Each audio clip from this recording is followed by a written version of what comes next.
Shalom, selamat malam Bapak Ibu Saudara yang dikasihi Tuhan Yesus Kristus. Selamat kita berjumpa kembali dalam renungan pada malam hari ini.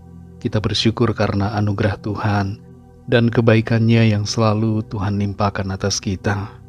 Kita tidak perlu khawatir akan apapun juga, karena Tuhan selalu menjadi penyedia. Sebelum kita mendengarkan kebenaran firman Tuhan, mari kita berdoa.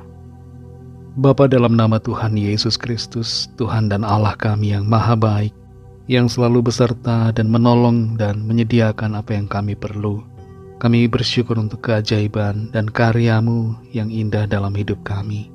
Saat ini kami mau mendengar kebenaran firman-Mu. Urapi kami Roh Kudus supaya kami mengerti dan mentaati akan setiap kehendak-Mu.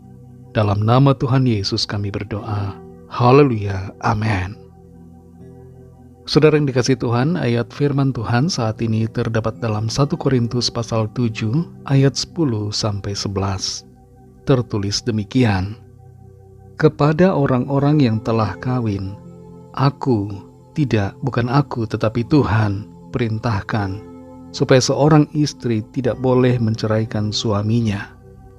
Dan jikalau ia bercerai, ia harus tetap hidup tanpa suami, atau berdamai dengan suaminya, dan seorang suami tidak boleh menceraikan istrinya.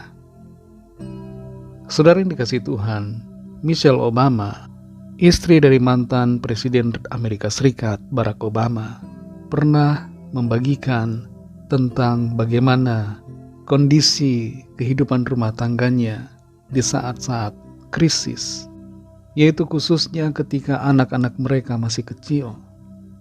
Kewajiban untuk menjaga anak-anak membuatnya kelelahan dan stres. Dan saat itu ia tidak bisa menyalahkan anak-anak, yang akhirnya membuatnya menyalahkan suaminya. Tapi masa-masa krisis itu pada akhirnya terlewati. Dan Michelle Obama mengatakan bahwa dia belajar bersama dengan suaminya untuk bertahan dan bertumbuh bersama-sama.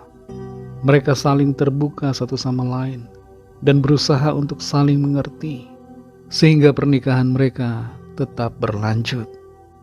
Dalam pernikahan tidak semua harus terasa manis, tapi ada hal-hal yang mungkin terasa pahit, terasa berat, tapi semuanya itu pasti bisa dilewati. Masa-masa krisis dalam pernikahan umumnya adalah masa 5 tahun pertama. Dalam kurun waktu ini biasanya ada penyesuaian kebiasaan, ada perbedaan-perbedaan yang nampak, juga ada masalah komunikasi, serta masalah keuangan.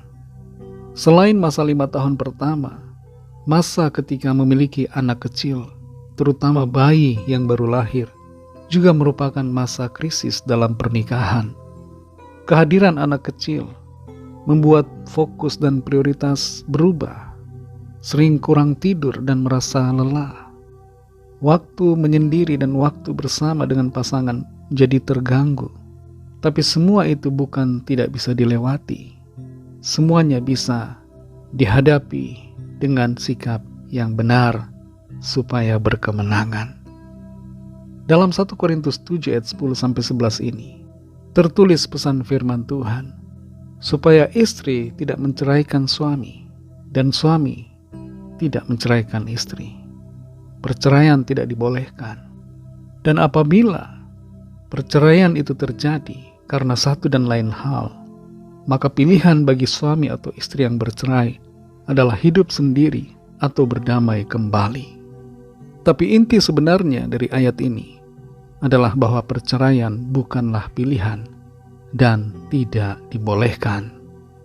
Tuhan Yesus dalam Lukas 16 ayat 18 berkata, setiap orang yang menceraikan istrinya lalu kawin dengan perempuan lain, ia berbuat zina.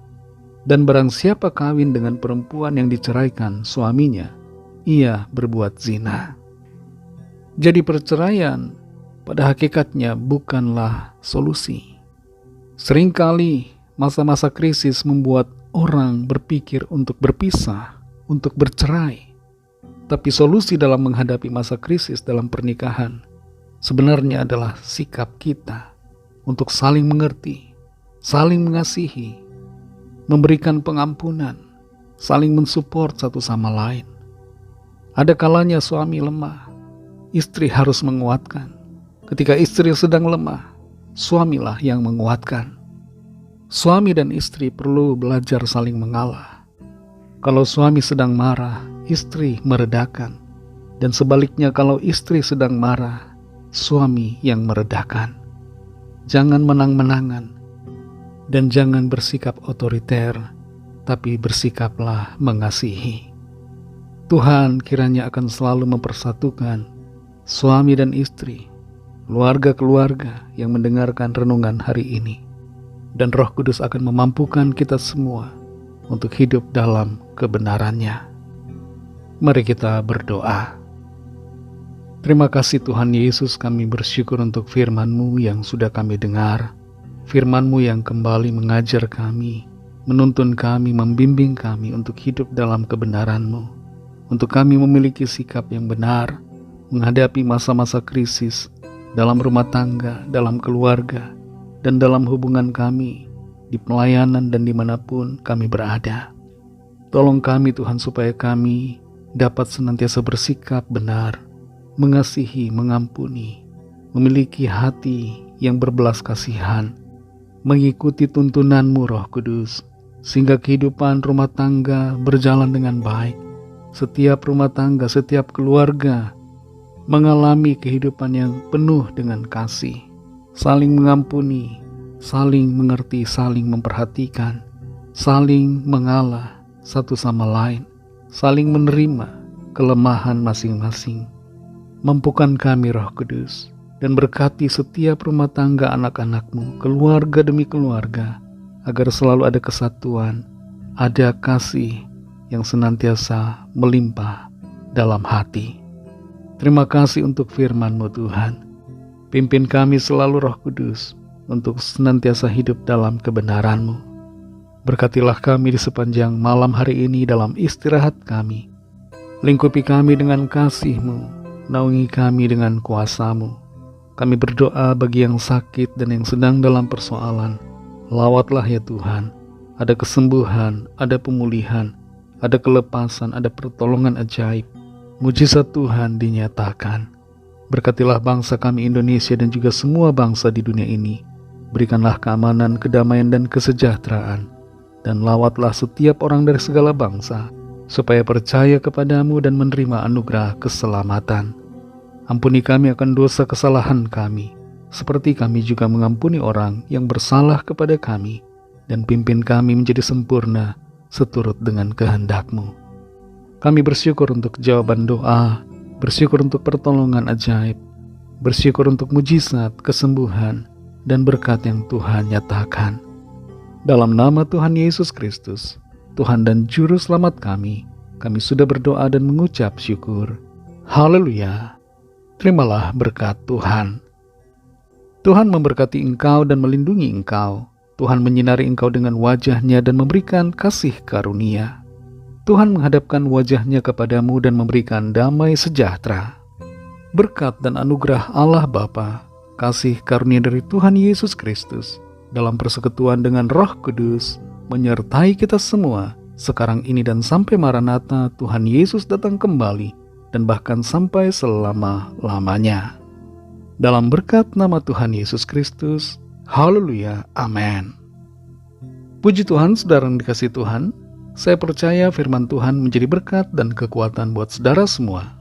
Dan Roh Kudus akan menolong saudara untuk lebih lagi memahami kebenaran firman Tuhan dan hidup selalu dalam kemenangan. Tuhan Yesus memberkati saudara semua. Sampai jumpa dalam renungan yang berikutnya. Haleluya.